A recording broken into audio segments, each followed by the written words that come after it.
હવામાન નિષ્ણાત અંબાલાલ પટેલની વરસાદને લઈને મોટી આગાહી સામે આવી છે, જેમાં તેમનું કહેવું છે કે રાજ્યમાં વરસાદનું જોર વધશે.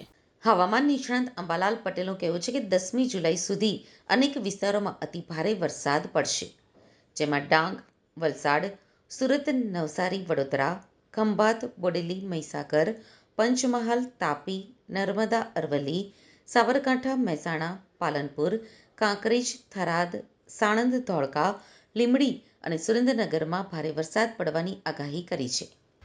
હજુ રાજ્યના ભાગમાં વરસાદ ચાલુ રહેશે. 30મી જૂનથી રાજ્યના કેટલાક ભાગમાં હળવો ભારે વરસાદ ચાલુ રહેશે.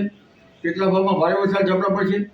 પરંતુ ઉલ્લેખનીય છે કે બંગાળના ઉપસાગરનો ભેજ અને અરબી સમુદ્રના ભેજના કારણે લગભગ તારીખ 3 થી 7માં રાજ્યના ઘણા ભાગમાં ભારે વરસાદ આવવાની શક્યતા રહેશે.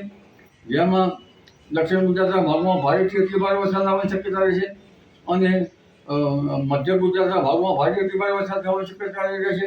પૂર્વ ગુજરાતના ભાગમાં વધુ અતિ ભારે વરસાદ થવાની શક્યતા છે. પંચમહાલના ભાગમાં કેટલાક ભાગમાં અતિ ભારે વરસાદ થવાની શક્યતા રહેશે. ઉત્તર ગુજરાતના ભાગોમાં ભારે વરસાદ થવાની શક્યતા રહેશે. તો અંબાલાલ પટેલની વરસાદને લઈને મોટી આગાહી સામે આવી છે. તેમનું કહેવું છે કે આગામી 3જી જુલાઈથી 6ઠી જુલાઈ સુધીમાં રાજ્યમાં વરસાદ ભૂક્કા બોલાવશે. 6ઠી જુલાઈની આસપાસ ઉપસાગરમાં બીજી સિસ્ટમ બનશે, જેના કારણે વરસાદ પડવાની શક્યતાઓ સેવાઈ રહી છે.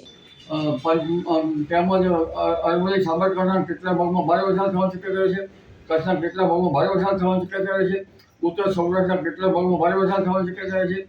ઉલ્લેખનીય છે કે ત્યાર પછી બીજી સિસ્ટમના વરસાદના કારણે તારીખ 7 થી 10 જુલાઈમાં પણ રાજ્યમાં મુશળધાર વરસાદ થવાની શક્યતા રહેશે.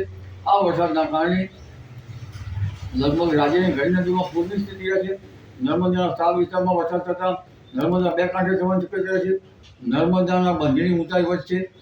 આ ઉપરાંત ભરૂચ અને નર્મદા, વિંધ્ય પર્વત, સાતપુરામાં પણ ભારે વરસાદ થવાની શક્યતા રહેશે અને લગભગ તાપી નદીનું જળસ્તર પણ વધશે. કાવેરી નદીનું પણ જળસ્તર વધશે. તારીખ 15મી જુલાઈ સુધી વરસાદ ચાલુ રહેવાની શક્યતા રહેશે.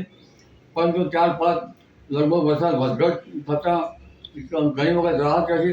પણ હજુ ઘણા ખેતરો કમળા પાસે તે ખેડૂતો વરાપની રાહ જોઈ રહ્યા છે. જો વરાપ ન થાય તો જરા વહેલી પાકતી જાતોનું વાવેતર કરવું પડે એવી સ્થિતિનું પણ નિર્માણ થઈ શકવાની શક્યતા રહે છે.